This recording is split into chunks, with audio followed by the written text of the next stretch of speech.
The next aspect of gender in ancient Rome I'd like to look at is the roles of the different genders within the family. Um, so the name for family in ancient Rome is familia. Um, this isn't necessarily the nuclear stereotypical family we might think of in Western society today of parents and children, but it refers to an entire household, and so this includes often extended family as well as the slaves, and they are under the control of the pater familia, which literally means father of a family. So this family leader was a role which existed from Rome's earliest history, and he had legal power, known as patria potestas, and this is absolute unlimited power over all members of the familia, which we have talked about a bit in our introduction to Roman society that we did with Augustus. So this can be seen as jus vitae ac necis, which means right of life and death. And the Romans described this as being given to the pater familias natura aut iure, by nature, in the case of children, or iure, by law, in the case of women and slaves. So the father's power can be divvied up into a few different categories depending on who that power is over. So we have patria potestas, power of a father over his descendants. Manos, which literally means hand, so he has that power over his wife, and manos can also refer to power over the children as well. He's got dominica potestas, which sort of means power of a master over the slaves. And he's also got dominium over the family property. So those are the objects, we could say. All decisions were made in the interest of the father rather than the children. He was the one who was at the centre of all these decisions, and his power lasted until his death, not until the children came of age or anything like that. However, it's important to keep in mind that the man did not need to be a father in order to be a pater familias. So even though it literally means father of a family, it refers to the male head of a household. So when the pater familias died, only his children and his grandchildren, if their father had died, would become free from his control. Everyone else, so including his wife, daughters and so on, would come under the new pater familias, who would be his son. And we see the power of the pater familias come into place from the very first moment a child was born, because the pater familias would decide whether or not to accept a newborn, and whether to allow it to be raised. So the first thing the midwife would do after the child was born and she announced its gender, as we learnt last time, she'd put it on the floor, and it would be the decision of the pater familias whether to literally and metaphorically pick that child up and accept it into the family. I'll jump ahead now to look at betrothal and weddings. So this often took place at quite a young age in a ceremony called a sponsalia, and a ring would be exchanged, and this was worn on the ring finger of the left hand, which is where we often wear engagement and wedding rings today, because it was thought to have a nerve which ran along to the heart, and I've got an example there on the right. So there were three main types of weddings in Roman society. They all relate to the man being the master and the woman being property. So the first type, known as confariatio, comes from its symbolic nature, which was the division of bread between the bride and the groom. This was, I guess, more egalitarian than other types of marriage, but also quite rare. It was really just reserved for very rich patrician families. Coemptio was quite common. It comes from the word for purchasing, and it's a symbolic ceremony which shows the transfer of the woman from her father to her new husband. So he's symbolically buying her from her father. And the final one is usus, and This is probably most common in very poor plebeian families. A husband would acquire manos. Remember, that's the power that a man had over his husband, over a woman after she had been, and I'm putting this in air quotes, used for a year. So after you had lived with a man for a year, you were considered to be married to him. But there was a bit of a loophole where if you spent 3 days away from your husband at the end of each year, you would stay under your father's patria potestas.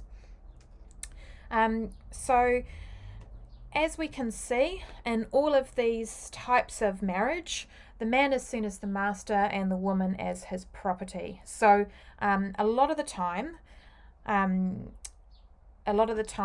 the woman was simply going from the control of one man to another.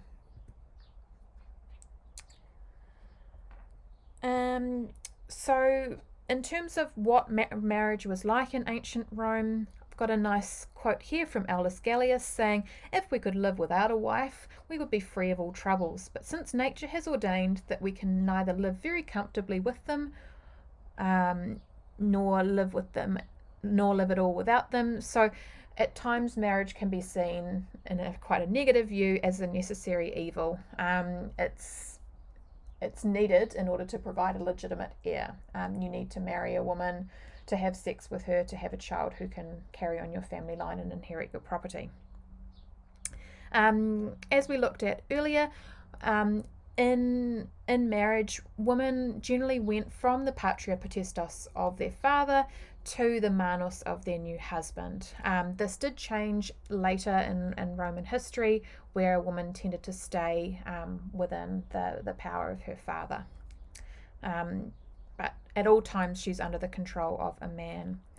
A woman would bring a dowry with her into her new household, so this might be money or property, but it had to be returned if divorce occurred. So this would give the woman some power in that it could be expensive or difficult financially for her husband to accept her, so it helped make sure that he had to have a good reason.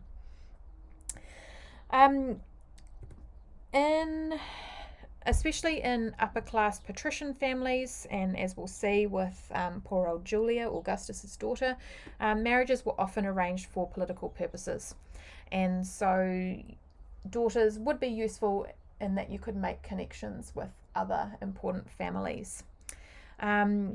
Divorces could be requested by either the husband or the wife, and they were quite easy to obtain. So you could divorce if no children were produced, if there was, if they didn't get on, or quite often you would be divorced if your father could make a connection with someone better. So it happened very, very frequently. Now, talking about some more positive things, some ideals of Roman marriage. And so we do see that, man and wife did, or it was an ideal that they had a loving, caring, harmonious relationship. And so the word concordia is a very important one, and this is an ideal of marriage, that the two parties should get along with each other. And this is represented in art by what's known as dextrarum junctio, or the joining of right hands. We saw that in the wedding ring earlier in this video. So the two clasped right hands represents physically this harmony between the couple. It was expected that both parties would be loyal to each other, would love each other, be affectionate between each other. And so we see heaps of arranged marriages, especially in the higher echelons of Roman society, but loving marriages were praised. And funeral inscriptions are, or funerary inscriptions, I should say, are very, very good evidence of this, especially in people who aren't so high up in society, commoners like we have in this funerary relief. This couple, this man is praising his wife, praising the loving relationship they had with one another. So it's not all bad. It's not all bad, but we need to keep in mind what sources we do have on Roman marriage. So I'll move now to look at the ideals for females, and Mater Familias refers to the wife of the Pater Familias, but can also be used to describe the ideal woman in a family. So she should show these key womanly virtues: modesty, modestia, castitas, which means chastity, pudicitia, or sexual purity, frugalitas, frugality, being sparing with your resources, good with your money, obsequium, compliance, obedience, and pietas, or dutifulness. So at all times, a woman should be completely dedicated to her home and her family. So a woman needed to reproduce to provide her husband a legitimate heir. She needed to make sure that family line continued, but she had to behave honourably all along. And part of the reason for that is that you needed to guarantee that the heir you provided your husband with was his. In art, like in sculptures or in funerary inscriptions, and reliefs and so on, women would wear the tunic, which is like a long dress, a palla or a cloak, and a stola, which is like a headscarf. And so these were very traditional garments. So dressing modestly reflected that they also showed these traditional virtues. We also see in a lot of tombs, for example, women tend to be depicted with either objects representing their beauty, like jewelry boxes and mirrors, or things which represent their domesticity and their hard work at home, like spindles and wool baskets and other tools for weaving. So in terms of roles for women in Roman society, fairly limited to daughter, wife, mother. So girls were raised for marriage. If they went to school, they would be learning things that would help them to be a good housewife and manage the husband's household. So basic reading and writing may occur, but that is so that you can manage the slaves, do the shopping, and that sort of thing. The ideal wife is described as univira, which means literally one man. She is only married to one man, although remember, divorce did happen, or you could be widowed and remarried, but having one husband your whole life is the ideal. She should be compliant, she should be discreet, she needs to manage the household and do it in a way that she's not really noticed. Mothers should be loving, but they should also be strict, so not overly indulgent of children. And we see parents like, for example, Cornelia, the mother of the Gracchi brothers, are praised for playing a role in encouraging and raising their children. They're also praised if they take close care of their children, for example, breastfeeding children rather than getting a slave to do it for them. The pater familias, or male head of the household, also has some ideals associated with him. So the term legally and socially suggests a man who manages the property well in order to provide for future generations. So there's not just the idea that he looks after his family, but also he looks after his family's livelihood. And so I've got a quote here from Seneca the Younger. So a good pater familias makes larger what he receives. So I guess starts off with some money, some property, and makes it bigger in order to provide for future generations. Although we see a lot of strictness, and certainly when we talk about all those legal powers, it suggests a very strict, severe relationship between the pater familias and the members of his family. But But when you look at, for example, the story of Brutus, who helped overthrow the kings, Roman authors describe him as having to put aside his natural affection as a father in order to do his duty as consul. And so when he had his sons executed for plotting to bring back the kings, that was not him being a father, that was him being a consul, which suggests that the father is expected to have love and affection towards his family members. So the roles for men within the family are firstly as son and then as husband and father.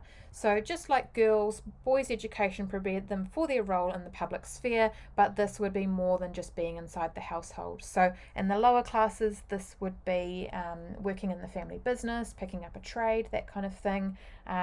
With the upper classes, you would be prepared for a life in the military and politics and the law courts.